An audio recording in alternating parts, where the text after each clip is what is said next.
Welcome to Metaphysical Hippie Chicks 2.0. I'm Susanna Masseri, psychic medium and author of Living Beyond Death.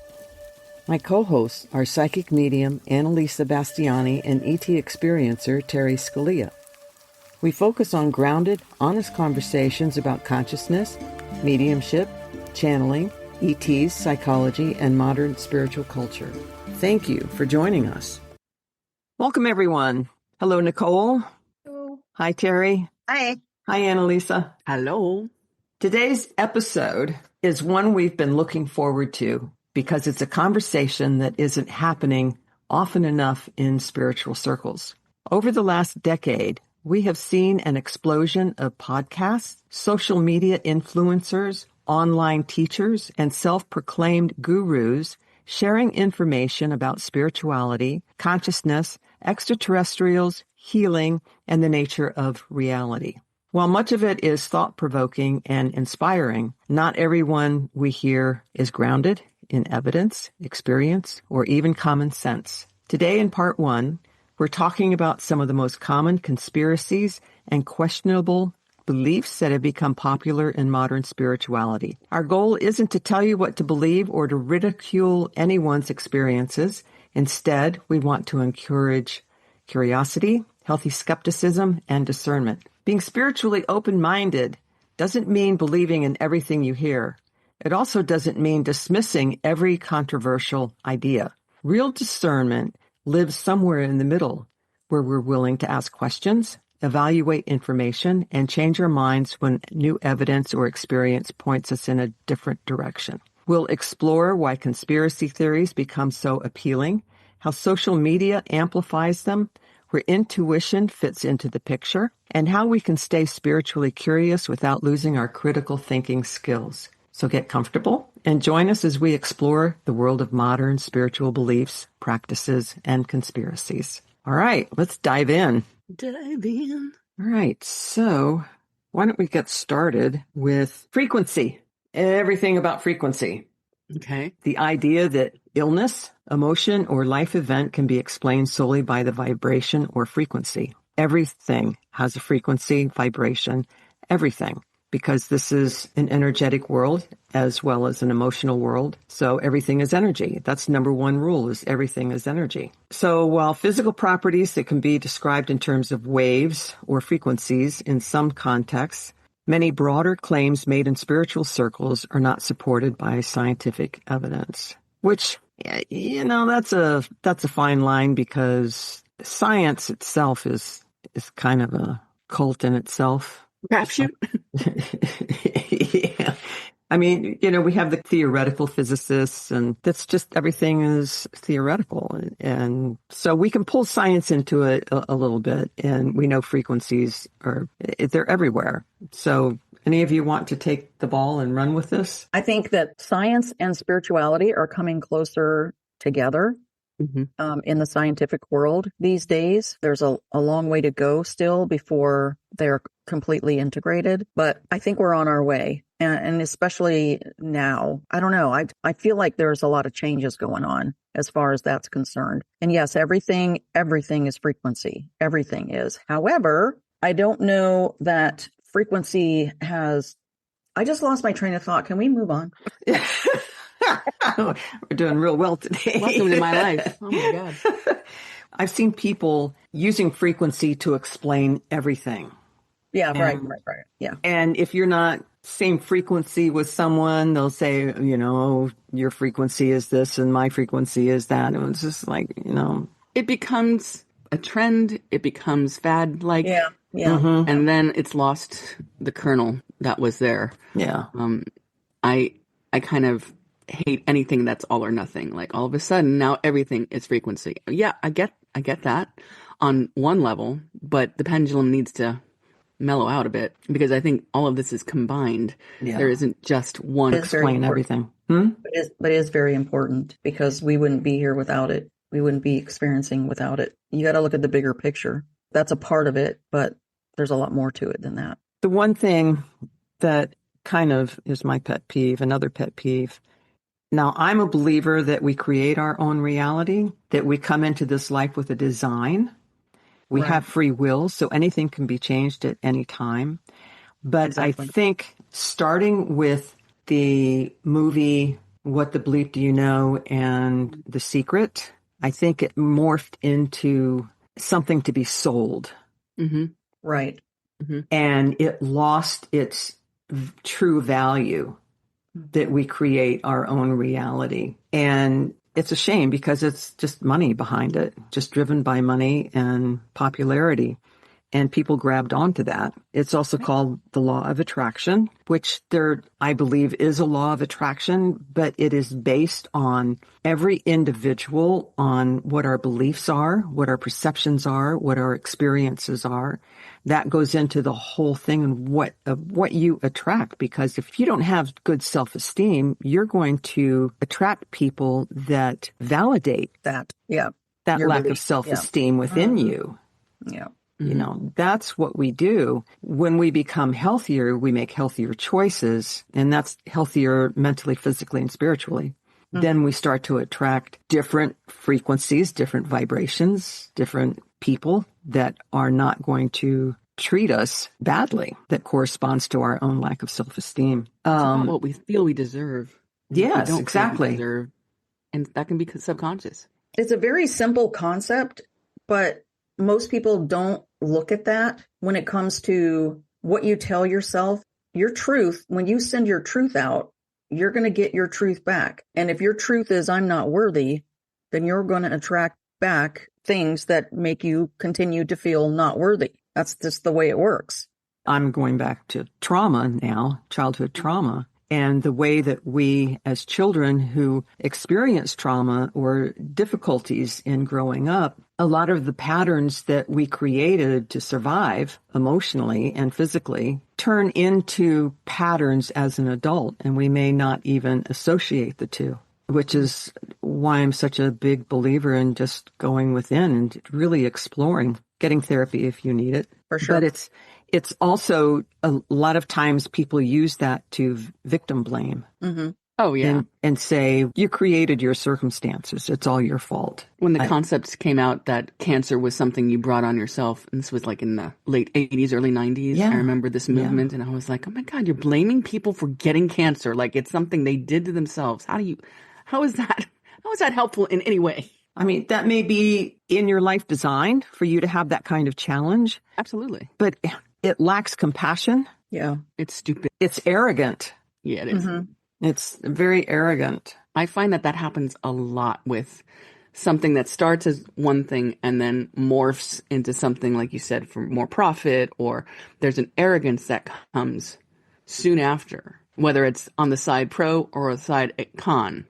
When you talk about people who don't believe in any of this stuff, that's like a cult too. Like they absolutely think it's all bullshit. That it's all not real. It's all made up fantasy. You're crazy, whatever it is. They're not even open, like skeptically, which I think you can be, and they just discount all of it. I think that's arrogant too. Nicole, I know you have some ideas about this. Most of the stuff that I have is worth listening to you guys first before I say anything, because everyone comes to these things from a different place, and I want to participate at the right. You're free to say what your opinion is. I mean, that's when it comes to, well, I guess let me back up here. So I know some of you guys already know this, but like I grew up, you always grow up a certain way because your parents. Mm-hmm. Catholic church, Catholic school. But even in those places, I had an idea of what the truth is versus what people told me, no matter what. I knew at a young age, it's not worth saying anything about because people do these things to each other. It's not, a lot of people blame God for things that people do. Mm-hmm. So I kind of let that all go. And then when I got into the new age stuff, and I did that for a really long time. I jumped into all the different circles, every kind of ism there is, Taoism, all the different new age concepts that blend together but don't actually fit together.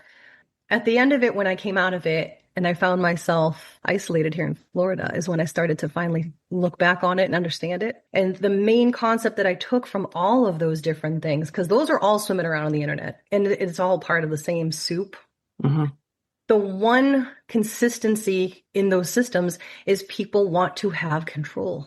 If I say to myself, I am what I attract, I have control. Mm.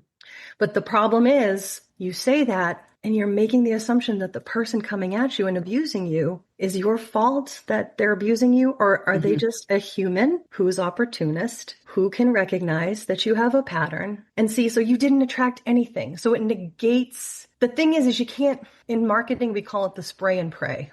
You throw a bunch of crap out there and you hope something comes back to you.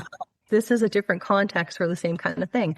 I want all these wonderful, whimsical things. So I'm going to throw it out there and hope that something comes back. And then if one thing comes back, that's confirmation that it was all right. You can't have this all or nothing. It does confirmation bias. It doesn't really, like, these are human things. It's very human for you to say, religion made me feel powerless, so I will go here where I'm powerful. These are human things. So when it comes to these concepts, I have to always remember the human part of it. And that's what all of my downloads for the last at least 11 or 12 years have all been about. So do you guys know who L.A. Marzulli is? No. Okay. I found him recently.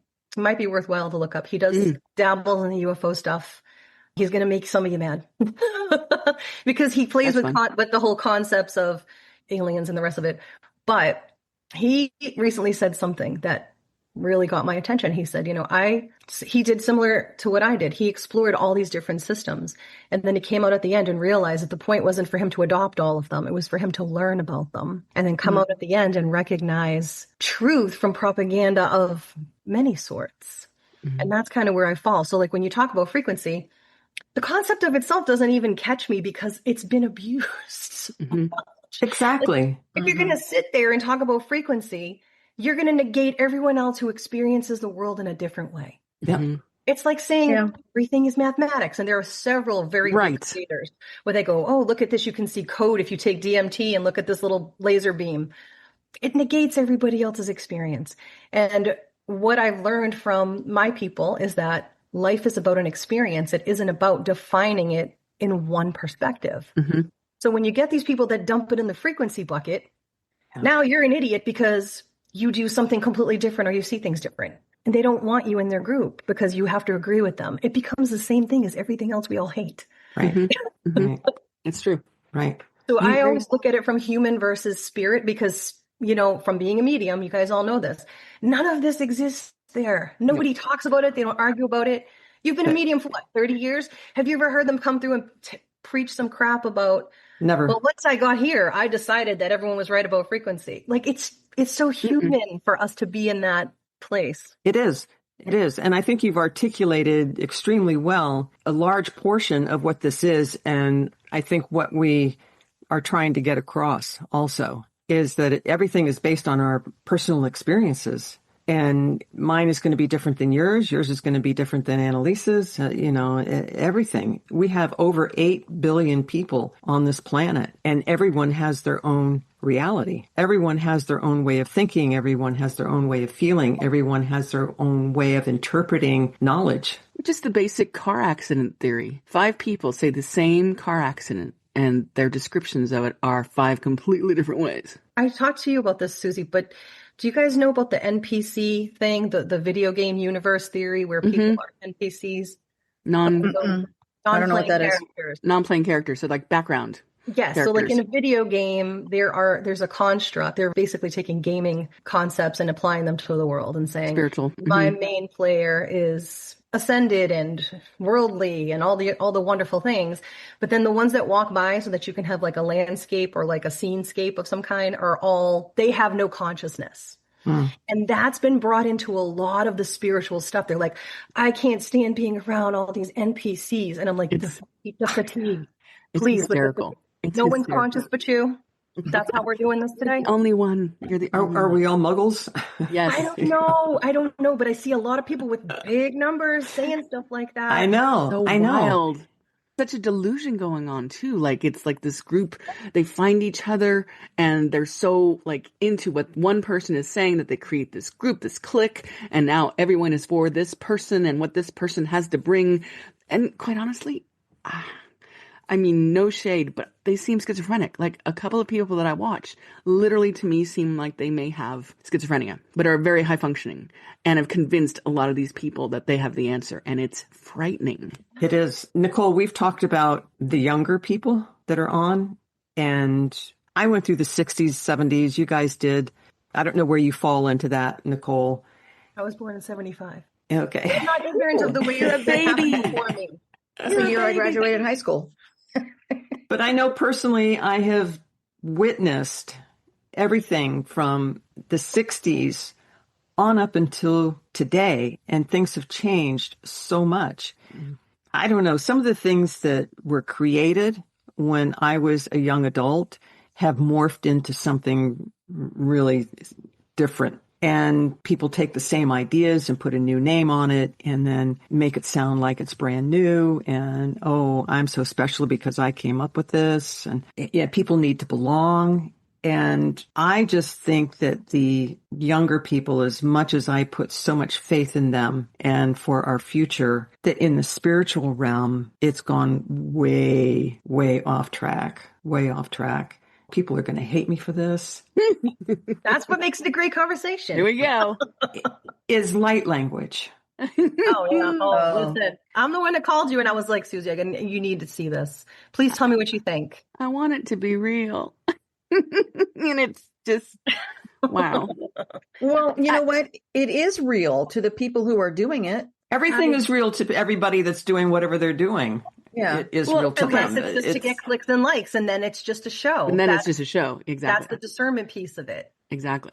There was a woman who taught her daughter, she was something like 10 years old, and had her daughter on YouTube doing it. Evangelicals have been doing it for quite a while. It's called Speaking in Tongues, glossolalia. And honestly, I did a bit of a deep dive because I wanted to know. I knew people who were in a church, and she said she grew up doing it. And I said, is that real? Like, was that real? She's like, you start off doing it and making it up, and then you go into a headspace, like a trance almost. A vibration trance, exactly. And that's what that really is. And I said, well, that's fascinating because I think you can do that with chanting. You can do that with all sorts of dance, drumming. So that made more sense to me when she explained it that way. And it's like some of the ancient tribes, and they're dancing and they're chanting and getting into that zone. And when you're like that and whatever energy comes through, that's real. I can believe that. When people do that, it's real. But I just don't see that. I don't feel it. I'm not feeling it either. I don't feel it. I got to speak to what Annalisa Go said, ahead. the religious aspect of it. So I have a friend who grew up with a father who was like a pastor in a Pentecostal church. This is their whole bag. It is. This is what they do. But if you actually look at the Bible and see what it says, exactly. They don't say that the person spoke a special language. They say that all the people there heard their own language. Their own language. So it becomes correct. about understanding. And it's my understanding that mediumship is about connection, communication, and understanding. In order for me to accept that that's true and real, I need to believe that your motivation is for me to understand and not for you to look special, set apart, and performative. Yes. And that is what's being presented. So it's not even a matter of, is it real or is it not real? To me, it's how much of this is designed to make you the center stage, and how much of it is for the people around you to be able to understand on some level. Because if that's what you're doing, you're not doing anything. You're just making yourself into a sideshow that gets lots of clicks and likes. Yeah, I agree with that. I agree. I remember while I was doing my deep dive into the light language, and there was I think it was a Pentecostal. I'm not really sure which denomination. I forgot what I was going to say. Let's move on. Well, I guess like the whole conversation, all of the things that you have listed on the topics, they all kind of go back to the same place, as if it's the social media aspect of life in general has created a movement where everyone's an expert even without credentials or experience. And that bugs me. Scary. Listen, how many times have you seen recipes where they're putting a bunch of crap in a pan and they throw it in there and it comes out like you cooked everything? I'm like, okay, we have to start. Everybody's so creative now. Yeah, that chick. Yes, I love her. I love her. She's hilarious. Have you seen her, Susie? Everyone's so creative. Everyone's so creative. Are you okay? Who is this? I've never seen her. I don't know her name, but she does like the little, figure with the video in the background. And she's like, oh, I see you're putting ketchup all over that macaroni. That sounds delicious. And she just goes on, and it's sarcasm. hilarious. She's hilarious. But it's the same kind of idea. Yeah, you're putting that. You're not even going to take the tape off of that. Okay. You're going to cook it with the plastic. Okay. Did you ever see the guy who puts the package of hot dogs on the grill? That's the one I was thinking of. Like, did I just see what I think I just? Yeah, you did. You did. Melted plastic. Oh my God. Yeah. And he's like, look how good they come out. And he ate them. And I was like, oh, wow. Let's check back in a couple of hours and see how he's doing. But it's like, that's what the culture of the internet has created. And people that are younger, who either had absent parents that didn't care, parents that worked, without a specific kind of guidance in life, children are going to grow up in a world that they have to make sense of. Mm-hmm. And if they see people as an example doing that, how are they to know if it's not good or not? They got 10,000 likes on that. Must be pretty good. Let me try it. So true. Now you're blowing up the things in your microwave and you don't know why. Because metal doesn't go in a microwave. That is so true, because it used to be the TV where people were like, you're using the TV as a babysitter. How can you do that? Right. Like, that was my generation. We're like, you're putting kids in front of TV and they're going to learn the wrong thing. Now the internet is everything all at once, and they're able to see it. And that's terrifying as a parent. I'm not a parent, but holy crap. How do you regulate that? I think that's why the younger people are having trouble. When I first was thinking about this topic today, and I was like, she asked me about if I had pet peeves. And I mean, I have a couple of hills that I'm willing to die on, but I don't want to start arguments. But at the same time, I almost went at it with a very big creator who happens to be a makeup influencer, by the way. Oh, now I want to know. She started trashing Ed and Lorraine Warren. Oh. You know what? Without those two people, you would not even have a ton. They kicked down the door. They had the bravery to go on and publicly say things that they knew would get them crucified because of what they were saying. And it ends up being like, I had a lot of her people coming over to my page and hating on me. Because I tagged her. I was like, look, I'm going to tag you. If you said this thing, I'm going to tag you. Mm-hmm. So she started basically saying they were terrible people, blah, blah, blah, blah, blah. That's another situation where I feel like media, public opinion, performative stuff gets so far around the truth that you don't know the truth anymore. And now these people aren't even alive to defend themselves. That was my biggest problem. Except her daughter has to deal with it now, and her son-in-law have to deal with it. I got a pet peeve with that too. Oh, talk. You guys know what's going on with this? No. Am I the only one who's like a nerd about this? Okay. I'm a nerd. I just haven't. Okay, so I love Lorraine Warren. I love her to pieces. Even in spirit, I feel her sometimes when I'm asking questions. She is sweet. Yes, and she's honest, and she wants to do the right thing always. Very conscientious. That's the way she is.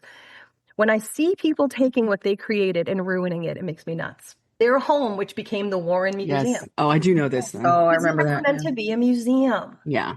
They took things from cases where really terrible paranormal things happened. And instead of busting it's like burning a Ouija board. You set everything free, that mentality. They put it in a place where they kind of created a halo over it so that it wouldn't be able to affect or do any more harm. On a base level, do no harm is the least you can expect from people, right? Well, now the property's been sold, and the items themselves are not owned by the people who bought the property. They're rented. Now, Judy, who is Lorraine's daughter, never had participated in any of it. So if you see the movies and you see her depicted in them, she never did any of that stuff. She was separate from it. She wasn't interested in it. The guy she married is not her first husband. It's her second husband. He's never done anything either. But if you go on YouTube, he's interviewing the Warrens like he's been there for every investigation, and he wasn't. He just found a way to capitalize on what they were doing and sold it to them as, I'm going to put you out there in your true form. Oh, wow. Now, I'm watching all this play out, and I'm like, you have to be kidding me. They have a grandson.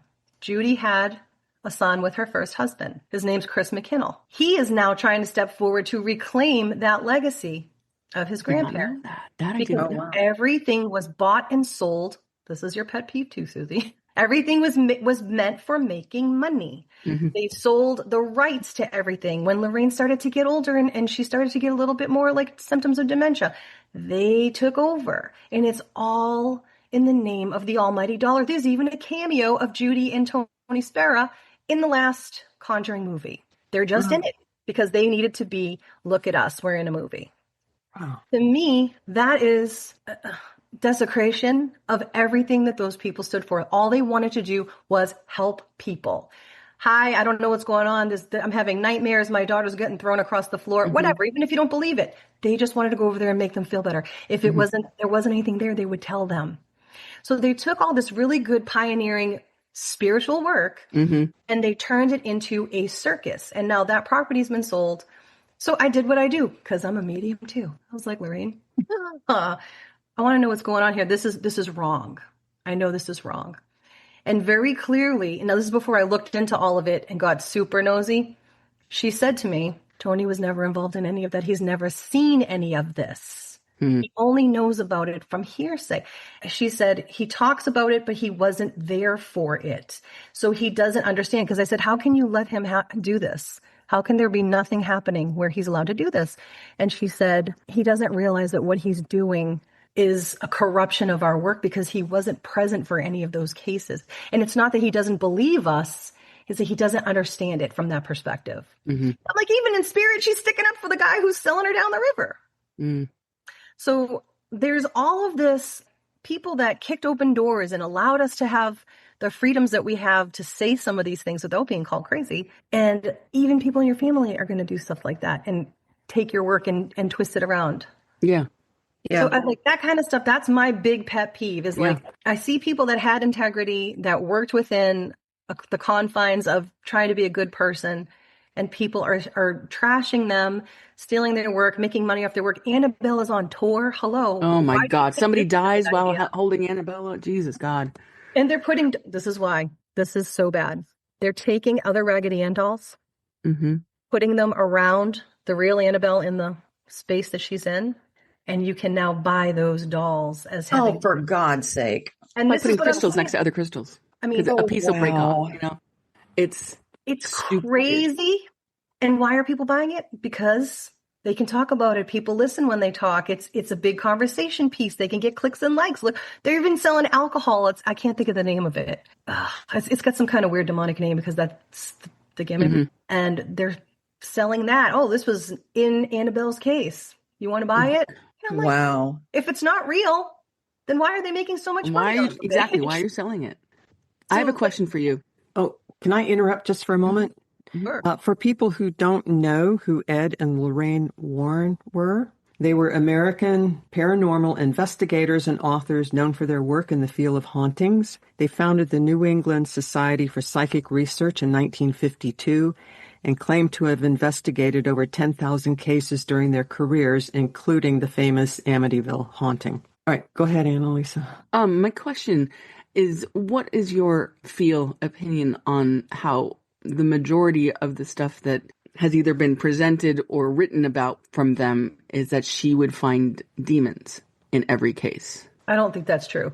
I don't think she found demons in everything. I don't either, but that's how they're kind of portrayed, like everything was a demon. Well, now that they're dead, nobody can negate how they can't. Not that if they were alive, anything could even be. They would just argue against it anyway. Exactly. They'd have to argue against whatever. Because she grew up Catholic. She stayed devout, even though she was a medium, which in and of itself is very difficult. Especially in the 60s, 70s, 50s, all of that. Yeah. But in the Bible, there are certain gifts that are spoken about. And one of them is the gift of discernment. Technically, discernment is for you to understand whether or not something is either good or evil. It's really not about, they made trends out of in terms of like all the things. So literally she would just walk in and tell you if something was good or bad. And if in her interpretation, demonic is something that you can't get your head around, you don't need to bash her for it. Yeah. That's like you saying, like going to a foreign country where they do everything completely different and you getting all over their case because they contextualize things differently. You're in a different place. It's a different concept. It's a different context. So I feel like that's not really fair. If you're really looking at truth and you're not trying to have a pissing contest, then that doesn't matter as much as trying to understand. At the end of the day, if you understand that there's a malevolent force in your home and you're not doing things, but things are being thrown around, what that is, does it really even matter? Or do you want to make it stop? End it, please. Yes. And if they did something and that worked, I don't care. I don't care what it was. And, people are so into their little boxes. Well, this is true and this is false. There's a lot of things that are true and false at the exact same time. Mm-hmm. We're very limited in our human perception to be able to tell the difference between what's true. Your soul knows the truth. Your mind searches for evidence. The truth does not need evidence. The truth is the truth, whether or not you believe it, whether you've heard of it. It exists independent of all that. So everything else just becomes a performative exercise. Now, having said that, is it worth having? Sure, it's worth exploring. It's worth talking about different perspectives and stuff like that. But the problem is that every person that I see doing this is trying to say that they have all the answers, and they don't. No, not even close. So nobody has all the answers. No, and I don't think Lorraine had all the answers either, but I think what made her different is that she was just trying to help people from a genuine place. These other people, if they're bringing in cameras, when they were doing their work, there were none of those shows yet. Right. And there was none of this documenting everything you do. Once you start documenting it for viewing instead of just research purposes, it's a different animal. Because now it's for the masses. When I do things and I keep a personal diary, I don't put it on the internet. That's my personal diary for my work, so I can refer back and make, inferences. Once I start putting it on the internet, now it's for a different purpose. So it's never the thing, it's how the thing is used. And that determines, to me, what I'm dealing with. I always go back to the same thing, because you could argue in circles about this stuff forever and never reach that point. But once you start saying, who's the mouthpiece behind it? All of a sudden, there's a bit of truth there. And you're like, well, look at that. So that's kind of how I feel about it. It's just, I've been in other circles and I've seen things that I can't explain myself. I do not deny that there are things in this world that have context that are not, I don't have to make everything mine. When I first started opening up, one of the things that happened to me that I had no idea was going to happen, you kind of get that spirits start noticing you type of a thing. I was sitting in my living room, and what happened to me at the time was I used to see what looked like holographic images. So if a spirit showed up, I would see light in the form of a shape or a holographic type image. And I was sitting in my living room, and I noticed there's a little bit of energy over here. And I was like, okay, so I let myself interact with that energy. And what I saw when it fleshed out looked to me like a lion face. I couldn't understand what it was. And I said, I'm sorry, I don't understand. You need to show me again. And the same exact image showed up. And I'm like, I don't know what this is. But then it stopped. I went about my business. I assumed something will flesh out if it's meant to. Went to the grocery store a couple of days later. And as I'm unloading my stuff onto the belt, I was in like one of those earthy crunchy stores. So they had like alternative magazines and stuff on the impulse buy shelf. And I opened up a yoga magazine just to look at it. Literally in blue, which is the light that I saw was blue, a statue of Hanuman. Now, I did not know that existed.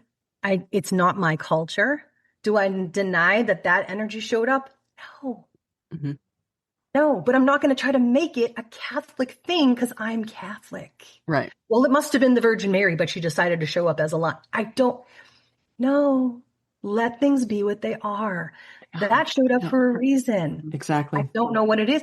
Maybe somebody who is Hindu was going to come to me and need my help. And that was going to help me help her or him. So you have to have an openness about these things. Otherwise, you don't ever get to know the expansiveness of what you're capable of accessing. You know what I mean? So true. I don't know. Sorry, I'm talking too long.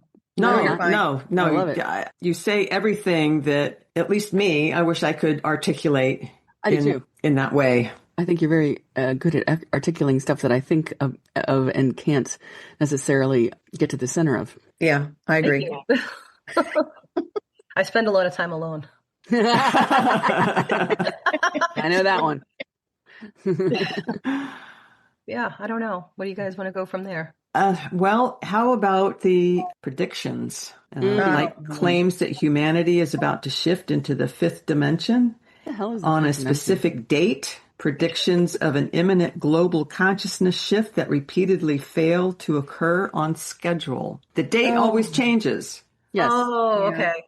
Push it back. The goalpost always changes. Oh, it's going to be December 15th, 2027. Oh, well, no. Okay, it's going to be in 2028 or 2030. The fifth dimension needs to talk to the rapture and figure it out because they've both been wrong.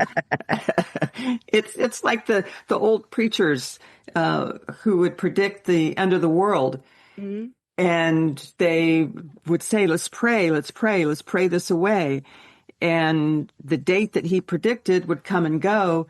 And, oh, well, we did pray enough that it didn't happen. Did you spend money during that time? Did you give him money, possibly? Did that help that? Probably. There's poltergeists too when they're underground with the preacher. Yep. There are a lot of people out there doing predictions, and a lot of them know full and well it's not going to happen, but they've kind of created their own little cult following, and it's all about gathering people. And then there are also some that really mean well, and I guess the person I'm really thinking about is Blossom Goodchild. When she predicted, this is many, many years ago, and she predicted that UFOs were going to show up above major cities all over the world on this specific day. Good person, very sweet woman, very caring individual. And then she did this thing where she did this prediction, and of course it didn't happen. And then she was so humiliated by it that she disappeared for a very long time and was not, she wasn't posting anything anymore. And then she came back after she figured it out and apologized for doing that. And I don't know if she's still on the internet doing her thing. She's still on the internet. This is Blossom Goodchild. I looked it up. There you go. I'd never heard of her before. Me either. Director, channeler, and author. Yeah, I honestly do not think that she was doing anything maliciously to acquire a following or make money off of it or whatever. I think she really, really believed that she was doing the right thing and helping people. And it kind of blew up in her face. And I felt so bad for her. But I have empathy for people who are good people that are trying to do the right thing and it just doesn't work out. You cannot make predictions. You cannot make predictions, people. If somebody's making a prediction, you gotta turn around and walk away. It's just, you can't do it because things change every second of every day. Every second of every day, something's changing. So you can't predict the future. Now, there's a channeler out there, a very famous channeler out there who is now channeling that the extraterrestrials are actually going to be showing themselves and introducing themselves to us in 2027. And kind of surprised me that he did that, but he did. And I'm like, what are you thinking? What's going to happen? But these people are so good at moving the goalposts and making up excuses of why it didn't happen. Oh, the stars weren't aligned right. Oh, this and that and the other. That's a red flag for me when somebody starts predicting. You got to be careful. Even when I do readings, I do tarot readings. With my practice, I can do a combination of tarot and mediumship, or I can do one of each, depending on what the client wants. And I do have very few, but I have some clients who just want tarot readings. I will not do any kind of prediction unless they completely understand that that's just only one possibility. Mm-hmm. It is not set in stone. It will never be set in stone. That's why I don't like doing them. It's very dangerous to do that. It is. You can't make predictions. Mm-mm. We just recently talked about this and predicting someone's death. You can't do it. Yeah. You can't do it. One of the things when I started doing readings, I did really like tarot. I thought tarot was a little too restrictive for what I could access. And I started doing oracle readings. And it was around the time when that wasn't as popular to do as a reading. People were geared more towards tarot. And tarot does have that reputation for being able to predict or like tell you like someone's coming into your life, you're going to get this job. Like that train of thought was still alive. And when I started doing readings, I noticed there was a little bit of feedback. Like, well, why can't you tell me this? You're just not a good You're just not a good reader. Mm-hmm. Mm-hmm. And my response, even 20 years ago, was the same. Why would I assume to tell you what you're going to choose, future is. Mm-hmm. what you're going to do? I am not taking your power from you by telling you what's going to happen. I am giving it back to you by letting you know in your field for this to be a probable thing. You now have choice. Now you have power. So that's too heavy for people. They want to giggle and laugh and drink martinis and be told that, the man of their dreams is going to, ride up on a BMW. Yep. When I worked on a phone line, I used to get those all the time. I'm just like, I can't give you lottery numbers. I can't tell you who your soulmate is. I can't, Yeah. So the prediction thing, though, I feel like we all got forced into that to a certain extent with some pressure because that's what they're expecting. Well, and if you look back into the early 19th century, there were these cards they were literally called fortune-telling cards. And some of them were from Hungary and Eastern European cards. I kind of am a nerd. I love collecting cards. And I found that those cards are specific to predictions. Like those were meant to be, this is what's happening. This is what's going to happen. And, great. Maybe those are accurate, more accurate, but they're set up that way. Whereas tarot isn't really set up for that. And people were using it for so long to be mostly predictive. And it's really more about going inside. But, it's not going to sell as much because the people are doing inner work. Exactly. I don't want to do the work. I want you to do the work. Exactly. That's what that's all Oh my God. about. Yeah. You do the work for me. You tell me what to do. And then I'll get mad at you when it doesn't happen. And I won't recommend you to my friends. Exactly. And give you a bad review. Yeah. I lost a friendship over that. Oh, wow. Mm-hmm. That's too bad. I told her, don't think, that's definitely when I stopped doing future, especially for friends. I was like, nope. I had a client one time, he and his fiance had a very, very deep conversation, and they were Jewish. I don't know anything about the Jewish religion, but they had a very deep conversation, and they came up with what they thought was it, that they had come to the conclusion of what they knew what life was all about. And it was woven somehow into their belief system, the Jewish belief system. But they had felt like it was it, that they understood life, that they understood reality, that they had it. And she passed away. And when I did the reading for him and she came through and he said, since she's on the other side now, did we have it correctly? Mm. Did we have what we thought was it, that we have the answer to life? And she was going, wow. And I had to tell him, I said, look, on the other side, when we're in spirit, there is no religion, there is no science. Right. So she is nodding her head, no, that what she's experiencing on the other side does not correlate to what the two of you talked about. And he did not want to hear it. Of course not. Yeah. Did not want to believe it. You're a bad medium. Mm-hmm. Then why ask if you don't want to hear the answer? Yeah. And I think that's what a lot of people haven't fully grasped, that there's no religion, there's no science. Yeah. It's all consciousness. Mm-hmm. And our own personal growth and what our soul came here to experience, whether 3 times or 100 times or 200 times. We all have to experience, play out every emotion that we have, every act that a human being is capable of doing, whether it's for the positive or the negative. Loving or unloving. Yeah.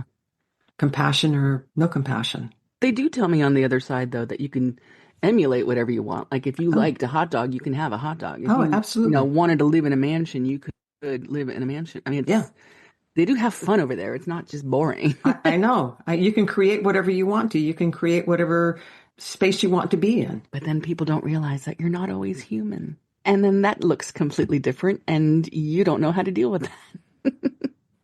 Because you can't tell a human, well, you're not human on the other side. Sometimes you go to a different dimension and have a different experience that isn't human. Mm-hmm. And they're like, no, that's too much. No. Or my favorite book is Space, Time, and Beyond. It was written in the 70s, and it was written by two or three people, theoretical physicists, talking about reality and how there are many, many versions of us. There's many, many versions of this reality. There's many, many versions of this earth. And we can go into any one of those. Mm-hmm. But we do go into, we flow in and out all the time. We do. And which is why you can't make predictions. No. And during the day, if I tell people, well, look, we flip into different dimensions in and out all day long, but it happens so fast we don't understand it. We don't see it. We don't feel it. What are we doing when we daydream? What are we doing when we're driving the car and we get in that zone and we don't know how we got from A to B? Mm-hmm. Where are you? Mm-hmm. Really? I do a lot of daydreaming. I mean, I had to check out. I had a dream last night that everything was so freaking real.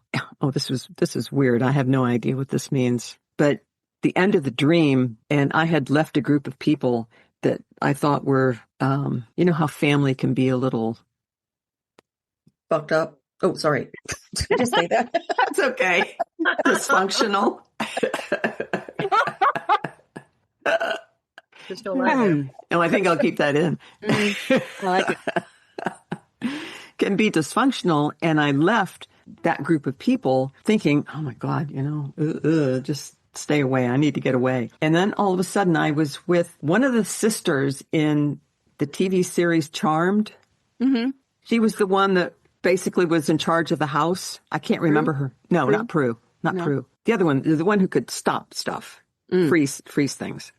I don't remember her name. Anyway, so she was in my dream, and she had started a spiritual community, kind of like, Terry, you would know this place, the CCOT here in Jacksonville. Oh, yeah. Kind of a small spiritual church.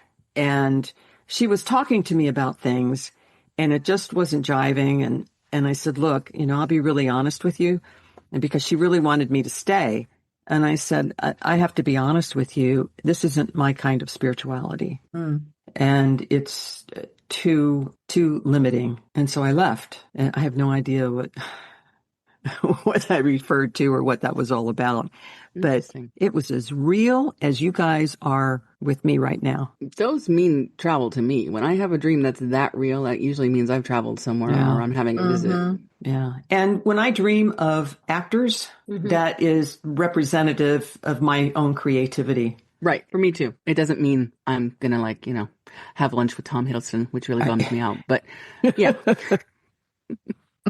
Yeah. So I don't know. It's like when people say that there's no original thought. I was with Annalisa, our special medium that we know. Oh, yes. And he was telling a woman that there is no original thought. And it's not my place to say anything. Mm-hmm. And I never want to make someone look badly or correct someone in front of other people. I don't ever do that. And my thing is, since there are over 8 billion people, we all have our own way of interpreting information. Mm-hmm. So even if there is no original thought, the way that you take it in, the way that you perceive it, the way that you interpret it is unique to you. Right. Yeah. So it doesn't matter whether there's no original thought or not. You do what you need to do with that thought. Yeah, it's how it's used. People take things way too seriously.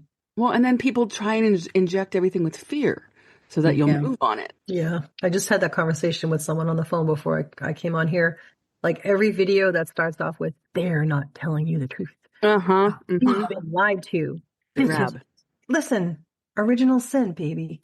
Garden of Eden, 2 people, snake. God just doesn't want you to be like him. That is every human being's, their pride is really the downfall. Even if you don't believe the story of the Bible, take it for what it is. Why was it so easy for you to believe that the only person in the existence gave you everything was trying to keep you down? And why didn't you just ask? They didn't even ask the question. They just thought, that makes a lot of sense. Damn that God. Make that apple. I mean, well, and then you make the devil cute too. Yeah, and it's humans. That's literally everything. When I hear these things, I'm like, human. None of this stuff is spiritual. No. Yeah. Exactly. Thank you. Absolutely. Human. Thank you. We can't get away from it because that's what we're here to do. We're here to experience it as humans. So let go of the idea that you're going to be so evolved and so spiritual that you're going to transcend that stuff, because you're not. I don't care who you are. You're not going to transcend that. No. Now, another question I have is how people have misused, and you'll know more about this, Nicole, than I ever will, moon ceremonies. Oh, for crying out loud. I can't even begin to tell you.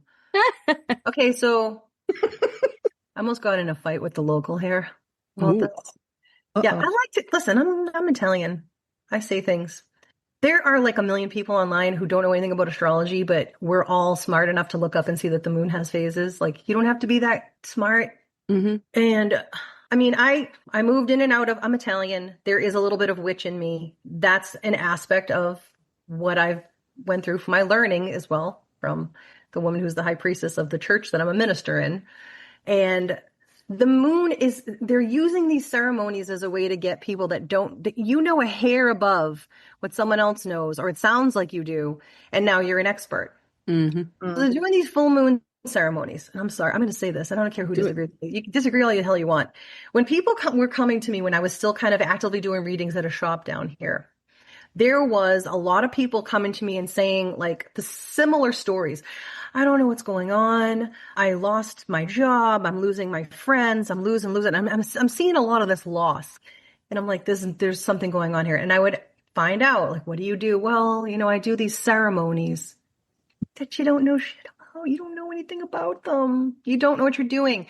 In basic witchcraft, the full moon is a time for gratitude, is a time for celebration.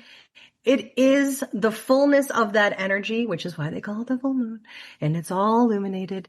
And it's not meant for, if you want to call it, banishing.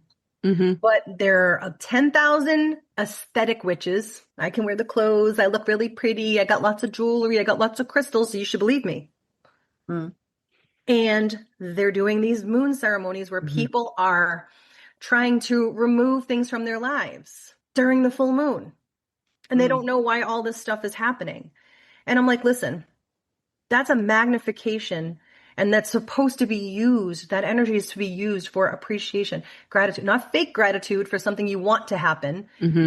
Look in front of you. I am grateful. I'm alive. I have food in my stomach. I have breath in my lungs, if that's the least you can get.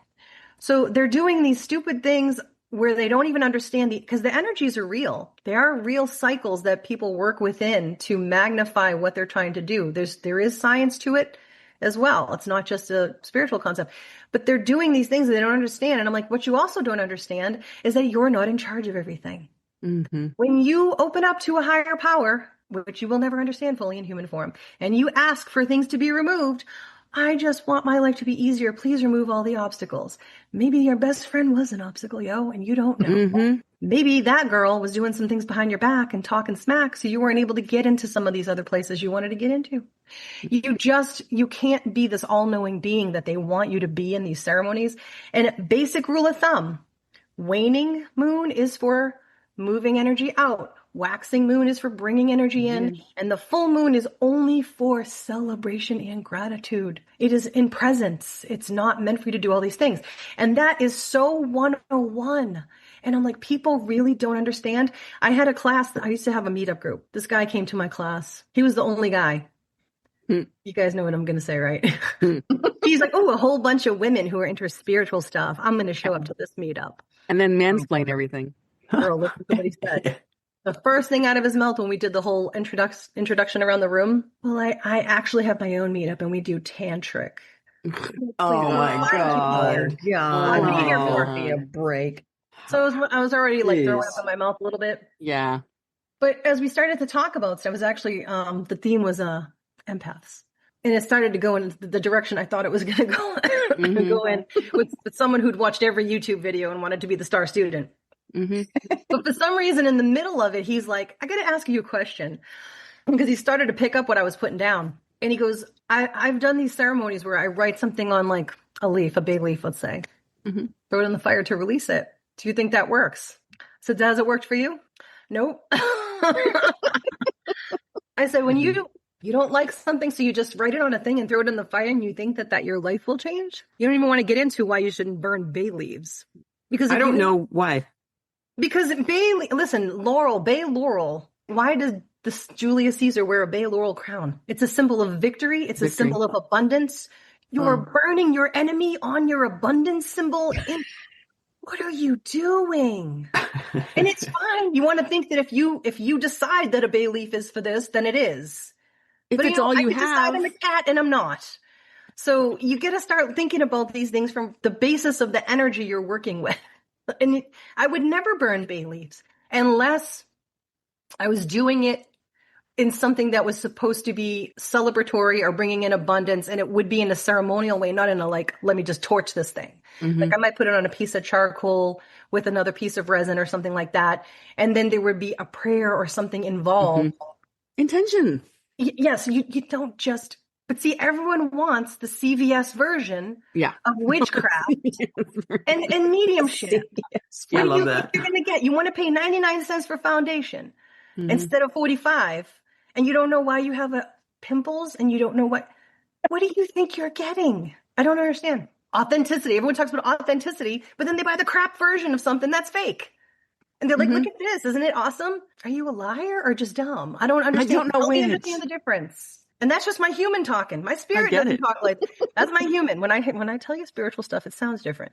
Yeah. Because it ain't me. But that's my human talk. Like, I'm going to need to decide whether or not I want to keep having this interaction, and considering that you're going to try to one-up me with your CVS tarot cards or whatever the hell it is. I'm good. I'm out. Go talk to someone else at that level who wants to have that energy. You're not interested in what I got over here. It drives me nuts. Did he finally leave your group? Oh, he never came back. Of course not. He never came back. He's like, well, what do you think? Do you think that doesn't really, sir? Have you answered your own question? Yes, you did. I think if it didn't work for you, then it maybe doesn't work that way. Because it doesn't, and you can do that over and over and over. And these women, the people that were coming to me and saying that about this pattern, that they literally were pushing it and feeding it. They keep doing this every month, and I'm like, why are you doing it? You're literally going against Laurie Cabot is the official wish. Oh yeah, you can read her books. That woman has integrity. I love her. She is, she's like 88. Yeah. I had a reading from her daughter too. Her daughter's good too. Who is this? Is it Penny Cabot? Yeah. Yeah. Lori Cabot. Salem. She's the official witch of Salem. Mm-hmm. But see, Salem wasn't even Salem before her. Yeah. So can you also, here we go again. This is the hill I die on. Here's Lori Cabot, the first real witch that ever really set foot in Salem. Mm-hmm. None of those people that were killed were witches. No. Mm-hmm. She established the first herbal shop. Mm-hmm. She established the first shop that had any kind of magic in it. Now you go rolling through Salem right now, and I'm going to tell you what you see. It's CVS. You see a bunch of CVS versions. Uh-huh. Not all of them. There are a few that still have integrity. But you see people, and they've brought in the element of the Satanic Temple. Why? Mm-hmm. I don't know. And then they also have like people that they're doing like horror movie type stuff. It's not really witch related, and it's not even really spiritual related. It's more just like Halloween theme has taken that over. So here she is with her legitimate line, her legitimate coven that has Hermetic principles, based on Hermetic principles. Mm-hmm. And this is what people come for. I just don't understand why we have to destroy everything in order to make our mark. Why we can't honor the ancestors. She's a living ancestor. Oh my God, she's so doesn't take shit. She's so cool. She knows what she's talking about. She doesn't have to. I really love her. Yeah. And it's funny because she and Lorraine I've both watched since the 70s. And the two of them were the females that I were like, okay, these are two women that I really admire for what they're doing. Yeah, it wasn't about, putting on a costume. Mm-mm. Although a little bit for Lori Cabot, she adapted that. She said that on purpose, though. She said she did that for a reason to bring it out, basically. Her story about how she got outed, about how her cat got stuck in the tree. That's how she got outed as a witch. She just moved there to try to be normal at first. That's right. But her cat ran up a tree and she couldn't get it down. And she lived across the street from the mayor. That's not a coincidence. And when she couldn't get it out, she called the fire department and they wouldn't show up for her. So she got on the phone and said, listen to me. I am a witch and that is my familiar. And if you do not get it down now, you're going to have a problem on your hands. And they showed up along with the press. Awesome. And the press ran with it, and suddenly Salem was on the map. She was on the map. She wasn't trying to do that. She wasn't trying to be showy. But you know what? Sometimes as women, you need to just throw a little sparkle on something to get what you need done. And it was a man she was talking to. No hate on all men, but some men. But some men. It's not all men, but it's usually men. Or I don't care what your cat in the tree. I mean, who doesn't want to help a cat? Come on. I don't know. See, I'm like a treasure. Did they have a busy day? I mean, are there too many fires in Salem that you can't come and grab a cat out of a tree that might hurt himself falling? No, that's how it went down. And next thing you know, this is what we have. And it's devolved. And I feel like, generally speaking, the earth plane is a place where you have cycles. You have birth, you have the growth and the maturity, and then you have the decline. And everything that we love will eventually decline because that's the cycle. And it should start again with birth. But the birth does not have to be the destruction necessarily of everything. Flowers don't grow from the seeds that they came from and go, you know what? Our flower mom and dads were kind of crap. We want to be red instead of. You want to be red. Like, it's not necessary. And you can still have little adaptations, but you don't destroy everything you came from. I just don't understand. And like I said, I was born in 1975. I know you guys, I'm sorry, I'm not that young. In my heart, You're a baby. A very old lady in my heart. I was born in 68, so we're sort of close. Gen X. Gen X, for sure. But it's like I have looked into so many of these people because I respect the work that they did that laid the ground for people to come after them. And when people trash them, I take it personally. Yeah, because you don't know somebody's lived experience, and all you're getting it is from crap on the internet. Sorry, no hate to CVS, but it's really sad that integrity has taken a downfall in this field. It's really, really sad. I mean, decades ago there was a lot of integrity in this, and now it's just shit. I mean, I think we can understand now why Jesus trashed all the money lenders in front of the church. Yeah. That now makes more sense to me. Listen, if somebody can come to this earth and heal people and try to help people, and the end result of that is we got to kill this guy. Yeah. That doesn't say much for humanity. That's a problem. Regardless of even the religious aspect of it. Well, take a look at who was done away with in my generation and Terry's generation. Martin Luther King, JFK, his brother. Anyone who was trying to help humanity, let's get rid of them. Sounds like a conspiracy to me. Ooh. People to do something like that. If you don't want to take the entirety of the group and say they were all evil, because they weren't. No, and they weren't all good either. They were human. It just seems hard to find a good one these days. And I'm sure that's because you get more clicks if you talk about the evil ones. Oh yeah. Well, that's true. True. Nobody wants. It's boring to hear about the good people.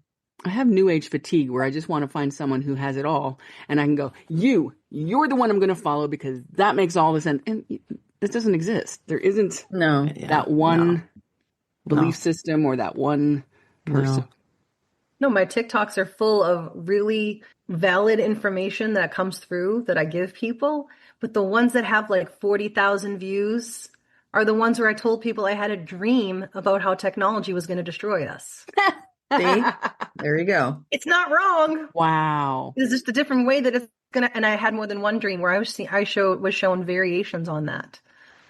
And both of those videos, but if I tell you should pray for surgeons today, take some time out of your day and pray for surgeons who are doing delicate work for hours at a time, I get like 300 views. Tops.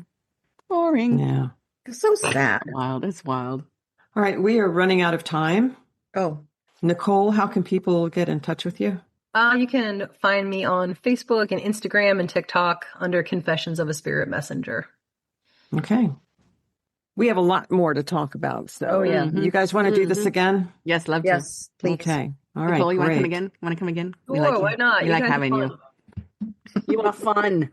We love you.